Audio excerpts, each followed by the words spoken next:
আজির এই যোগদান কার্যসূচিতে উপস্থিত থাকা ভারতীয় জনতা পার্টি রাজ্যিক সভাপতি মহোদয়,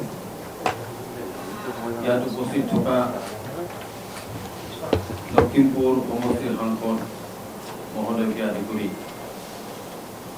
দলৰ তথা ৰাজ্যখনৰ চৰকাৰ তথা দলৰ ভিতৰত কাম কৰি থকা সকলোৰে আমাৰ সন্মানীয় তথা আদৰৰ মন্ত্ৰী জয়ন্তমল্ল বৰুৱা ডাঙৰীয়া,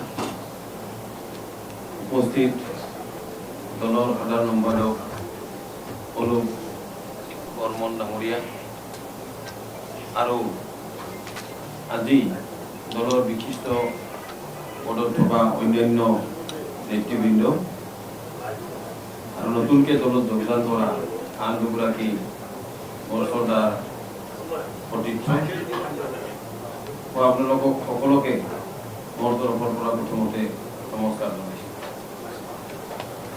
আজি এটা শুভক্ষণত